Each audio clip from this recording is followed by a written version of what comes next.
Les amis, bienvenue dans cette nouvelle vidéo. Aujourd'hui, je vous raconte comment réussir votre stratégie SEO avec ChatGPT. Alors ChatGPT a révolutionné le monde du SEO, il va probablement continuer à le faire dans les années qui viennent. Avec cette vidéo, tu sauras rédiger un article unique qui va se positionner en SEO avec ChatGPT. Pour tout prouver ça, je vais te donner des exemples en fin de vidéo qui t'aideront à mieux utiliser ChatGPT. D'ailleurs, à la fin de la vidéo, je t'expliquerai aussi comment j'utilise ChatGPT pour améliorer la qualité de mes formations en SEO. Si vous aimez la vidéo, n'hésitez pas à vous abonner. Le sponsor de cette vidéo, c'est Linksgarden. Linksgarden, c'est une plateforme d'achat de liens qui vous permet d'acheter vos backlinks. Ce qu'il faut savoir, c'est que Linksgarden propose aussi une partie agence qui vous permet de déléguer à 100% l'achat de liens et de laisser ça à des professionnels. En plus, gros avantage, il y a 5000 sites qui sont exclusifs à la plateforme. Il y aura 4 parties dans cette vidéo. Une première sur comment ne pas utiliser ChatGPT, une deuxième avec le prompt ultime que j'utilise et une troisième qui t'expliquera précisément et te donnera des exemples sur comment utiliser ChatGPT. Dans la dernière partie, je te donnerai d'autres astuces d'utilisation de ChatGPT, notamment sur comment je l'utilise pour créer des formations qui sont encore plus sympas à regarder. Les amis, c'est parti!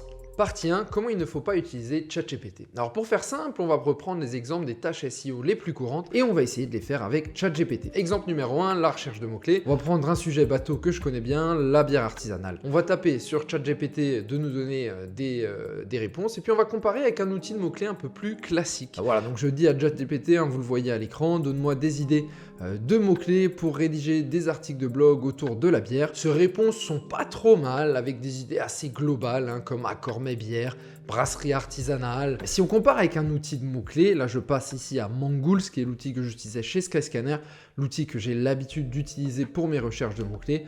On voit quand même une grosse différence, vous le voyez, j'ai aussi mis bière artisanale et on voit que Mangools nous donne une analyse beaucoup plus fine avec des mots-clés proches de celui qu'on a donné, avec des mots-clés sur lesquels on a intérêt à se positionner. Si tu ajoutes à ça qu'avec un outil de mots-clés, tu as accès au volume de recherche, bon, c'est pas toujours fiable à 100%, mais bon, c'est quand même utile, ça me paraît quand même assez clair que pour faire ta recherche de mots-clés, tu as autant continué à le faire avec des outils traditionnels.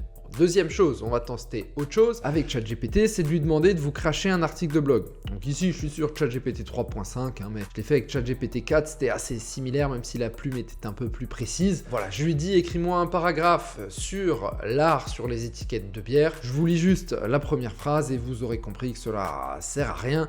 L'art sur les étiquettes de bière a émergé comme une forme expressive, captivante au sein de la culture brassicole contemporaine. Vous l'avez compris, c'est non seulement mal écrit et imbitable, mais en plus ça correspond pas du tout à l'intention de recherche. Regardez, si je tape art étiquette de bière sur Google, mais en fait tu constates que la personne qui cherche ça, elle cherche des idées d'étiquettes et des exemples. Donc c'est pas avec un tel paragraphe qu'on va se positionner. En fait, ChatGPT, ça doit pas exclure le fait de continuer à travailler comme de vrais SEO, réfléchir à l'intention de recherche, faire de l'arbitrage. ChatGPT, c'est un assistant, c'est pas un remplaçant. D'ailleurs, dans la partie 3, je vais vous apprendre d'autres tâches qui ne sont pas directement des tâches de SEO que ChatGPT fait très bien. Maintenant que vous savez ce qu'il ne faut pas faire avec ChatGPT, je vais vous apprendre à créer un prompt de qualité pour performer avec ChatGPT. Partie 2, comment faire un bon prompt pour rédiger un bon article de blog. Pour commencer, je vais rappeler quelques règles d'utilisation de ChatGPT. Premièrement, ChatGPT est toujours meilleur lorsque vous lui donnez du contenu et des informations à mouliner. Il ne va pas sur le web directement à part avec des plugins. Et troisièmement, ChatGPT, c'est avant tout un assistant. Pour utiliser ChatGPT, je vais vous livrer mon prompt qui s'inspire de Aleida Solis, qui est une experte SEO anglophone que je vous conseille de suivre sur les réseaux. Personnellement, j'utilise pas ChatGPT pour faire mon plan d'article. Je préfère réfléchir moi-même, regarder la SERP. De toute façon, si vous voulez savoir comment faire, je vous invite à regarder ma vidéo sur la rédaction web qui s'affichera ici. Je vais faire mon plan d'article moi-même et ensuite, je vais utiliser un prompt avec une structure que j'appelle des 3W et du H. Vous pourrez copier-coller le prompt suivant, je le mettrai en description, vous l'adapterez à votre sauce. Pour commencer, je lui donne le what, ça c'est le premier W. Tu es un rédacteur spécialisé pour le blog X, tu dois rédiger un article, une brochure, il peut rédiger d'autres trucs, ayant pour titre principal Ça, c'est le what. Ensuite, il faut dire le où, le where. L'article sera publié ici. Ensuite, il faut dire le comment.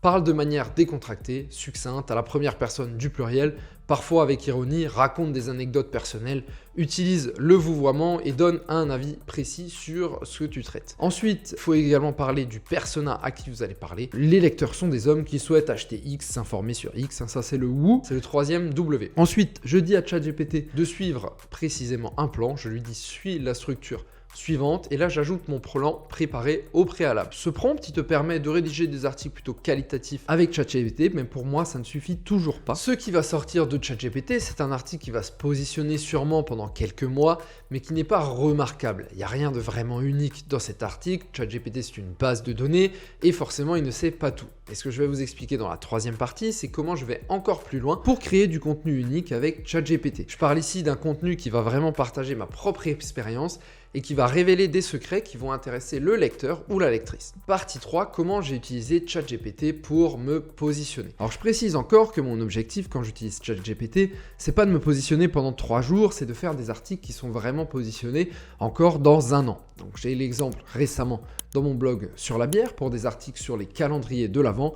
Le concept du calendrier de l'Avent, c'est simple, vous connaissez probablement, hein, c'est une bière par jour pendant 24 jours. Et donc je vais créer un article pour les différents calendriers de l'Avent qui existent. Le concept, il est un peu répétitif, mais l'objectif, c'est de donner mon avis sur chacun des calendriers de l'Avent. Pour ça, je fonctionne en 4 étapes pour mettre à profit ChatGPT. Premièrement, je construis mon plan moi-même, donc pour ça, j'analyse la SERP, la page de résultats Google, et je crée un plan en apportant mon unicité. Par exemple, j'ai remarqué que la plupart des articles qui se positionnent sur la page de résultats Google, ils parlent pas des bières qu'on trouve dans le calendrier. Donc quand le calendrier de l'Avent, je le reçois ou je l'achète, j'ouvre 3 cases et je révèle 3 bières. Pareil, je donne mon avis personnel sur ce qu'on retrouve dans le calendrier. Est-ce que c'est des bières françaises? Est-ce que c'est un certain type de bière?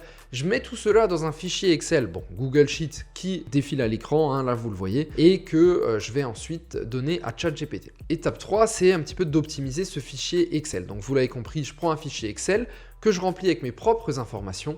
J'ajoute mon avis, des tirets, hein, ça défile à l'écran, j'ajoute le prix de livraison, j'ajoute des infos sur le prix et autres encore. Mon objectif, c'est vraiment de créer un contenu unique autant que possible. Si je ne reçois pas le calendrier, je vais aller chercher ces infos par d'autres moyens, mais toujours l'objectif, c'est d'ajouter des anecdotes, du contenu unique que je suis le seul à connaître. Ensuite, l'étape 3, c'est d'utiliser ChatGPT pour lier les mots. C'est seulement ensuite que je vais me tourner vers ChatGPT. Je vais utiliser le prompt de la deuxième partie et je vais copier-coller toutes les anecdotes que j'ai préparées sur le fichier Excel que vous avez vu à l'écran. Je vais demander à ChatGPT de rédiger pas à pas chacun des paragraphes de mon contenu après lui avoir donné toutes les informations. Voici mon prompt. Tu n'es pas ChatGPT, tu t'appelles Lucas Bière GPT. Tu dois te mettre dans la peau d'un biérologue qui a le blog de bière le plus connu en France. Tu vas devoir rédiger un article de blog. À l'approche de Noël, tu souhaites rédiger un article de blog sur le calendrier de l'avant-bière de l'entreprise VNB. Le concept est simple, une bière par jour dans ce calendrier jusqu'à Noël. Voici l'ensemble des informations dont tu auras besoin et sur lesquelles tu dois te baser. Et ici,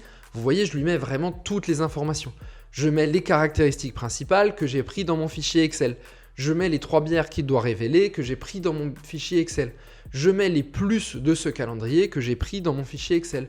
Je mets vraiment l'ensemble des informations. Comme vous pouvez le constater, ChatGPT a 80% des informations qu'il doit utiliser. Je lui donne tout, le plan du contenu que j'ai optimisé avec mes compétences SEO, les avantages de chaque calendrier, les frais de livraison. Je lui donne même des anecdotes uniques pour chaque calendrier, les bières qu'ils contiennent, enfin autre encore. ChatGPT, c'est simplement celui qui fait 20% du travail, qui met les mots entre ses idées. C'est le liant, un peu comme si j'avais un rédacteur, une rédactrice à qui je lui donnais un brief. En plus de cela, je vais ajouter ma touche SEO en créant des meta-titles uniques qui donnent très envie de cliquer. D'ailleurs, ça doit défiler à l'écran. Sur cet exemple, l'ensemble des articles se sont positionnés dans le top 3 Google. On entre dans la partie 4, les bonus d'utilisation. Alors avant de terminer, je voulais vous donner quelques astuces en plus à faire avec ChatGPT. Pour commencer, je l'ai utilisé récemment dans ma formation sur la biérologie. Après chaque vidéo, je lui donne le script de la vidéo et je lui demande de me faire un script. C'est vraiment le genre de tâche où il est parfait. Avant, ça me prenait beaucoup de temps de réfléchir au quiz, de poser les questions.